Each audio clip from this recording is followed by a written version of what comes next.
Monsoon की जो कि सुस्त पड़ी हुई है, क्योंकि आज प्रदेश के 6 जिलों में येलो अलर्ट जारी किया गया है, जिसमें कि झुंझुनू, बीकानेर, सीकर, चुरू, श्रीगंगानगर, हनुमानगढ़ में बारिश के आसार नजर आए और उसको देखते हुए मौसम विभाग की तरफ से इन 6 जिलों में येलो अलर्ट जारी किया गया। फिलहाल अभी मानसून वहां पर नहीं है, यानी कि अभी बारिश नहीं हो रहे हैं, लेकिन आने वाले दिनों में इन 6 जिलों में मौसम विभाग की तरफ से येलो अलर्ट जारी किया गया है। अभी फिलहाल अगर हालात बताएं तो इन 6 जिलों की जिनकी हम बात कर रहे हैं, जहां पर मौसम विभाग ने आने वाले समय में जहां पर बताया कि बारिश की संभावना ज्यादा और उसको लेकर येलो अलर्ट जारी किया गया। लेकिन अभी प्रदेश में फिलहाल मानसून नहीं हो रहा है, यानी कि बरसात नहीं हो रही है।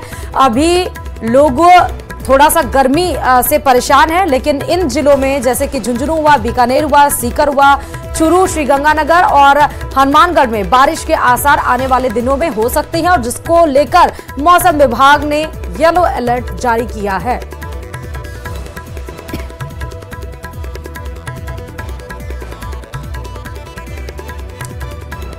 तो प्रदेश के 6 जिलों में येलो अलर्ट मौसम विभाग की तरफ से जारी किया गया है। आने वाले दिनों में इन 6 जिलों में भारी बारिश की संभावना मौसम विभाग की तरफ से जताई गई है और येलो अलर्ट इन जिलों में जारी कर दिया गया है।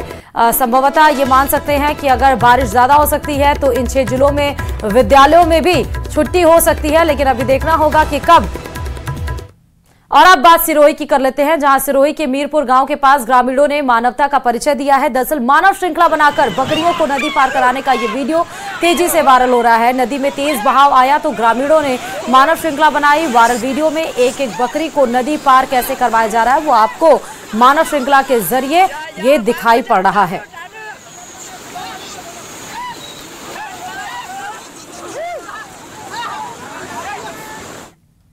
और अब बात करौली से, जहां पांचना बांध से आ रही गंभीर नदी के पानी में लगातार जलस्तर बढ़ता जा रहा है। हालात ये हो चुके हैं कि नदी में काफी मात्रा में तेज बहाव के साथ पानी चल रहा है। नदी के आसपास बयाना उपखंड इलाके में रह रहे लोगों को काफी परेशानियों का सामना करना पड़ रहा है।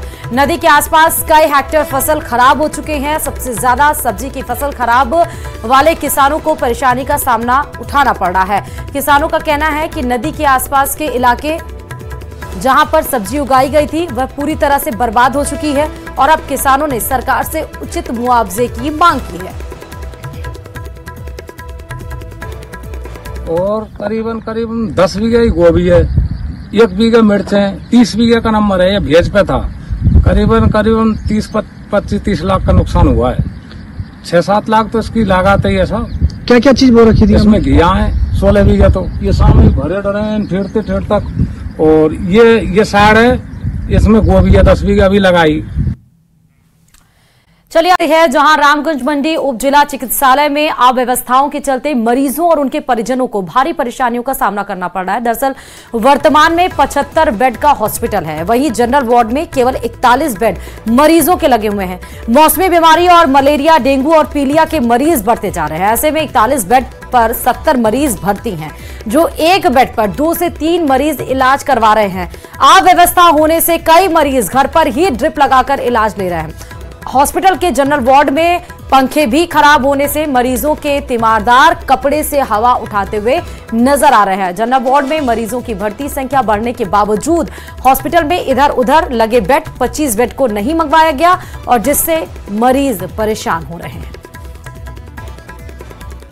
व्यवस्था है, एक बेड की व्यवस्था है। तो हमारा भैया है जिन्होंने मेरे को जगह दिया बेड की, बिल्कुल बेड की व्यवस्था नहीं है। मतलब अव्यवस्थाएं हो रही है बिल्कुल तरीके से।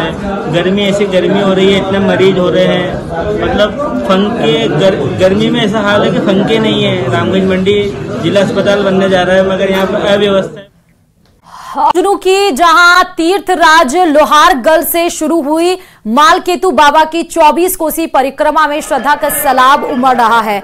परिक्रमा के तीसरे दिन शक्तिपीठ शांख भरी धाम से सुबह ठाकुर जी की पालकी के साथ संत महंतों के सानिध्य में परिक्रमा यात्रा का जत्था रवाना हुआ। आज ठाकुर जी की पालकी नीमड़ी घाट को पार करते हुए खोरी कुंड पहुंचेगी, जहां पर रात्रि विश्राम होगा। पालकी के साथ चल रहे सैकड़ों संत महंतों के सानिध्य में अरावली की वादियां बाबा मालकेतु के जयकारों से गुंजायमान है। इस बार परिक्रमा का समापन सोमवती अमावस्या को होगा और इसी दिन सूर्य कुंड लोहारगल में मुख्य स्नान भी होगा।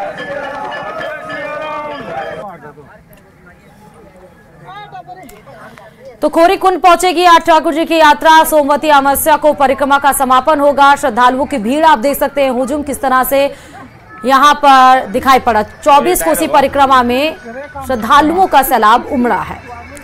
और अगली खबर की तरफ रुख करते बताते चले कि भारतीय सेना अपनी तोपखानों की शक्ति को और मजबूत बनाने के लिए बड़ा कदम उठा रही है। जी हां, सेना ने भारतीय कंपनियों से 400 होवित्जर तोपें खरीदने के लिए एक बड़ा टेंडर जारी किया। यह टेंडर करीब 6,500 करोड़ रुपए का है और इसका मकसद मेक इन इंडिया को बढ़ावा देना है। देखिए रिपोर्ट।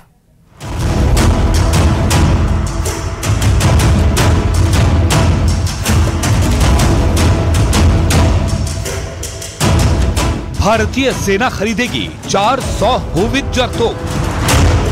चीन और पाकिस्तान की सीमा पर होगी तैनाती।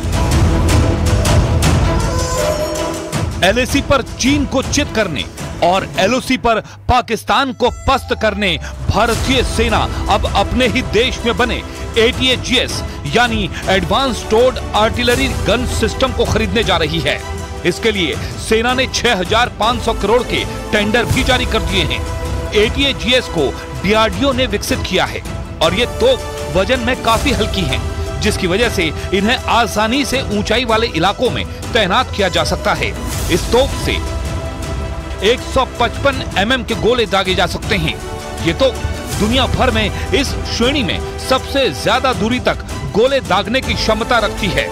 साथ ही इसका इस्तेमाल -30 डिग्री सेल्सियस से लेकर 75 डिग्री सेल्सियस के तापमान में भी आसानी से किया जा सकता है।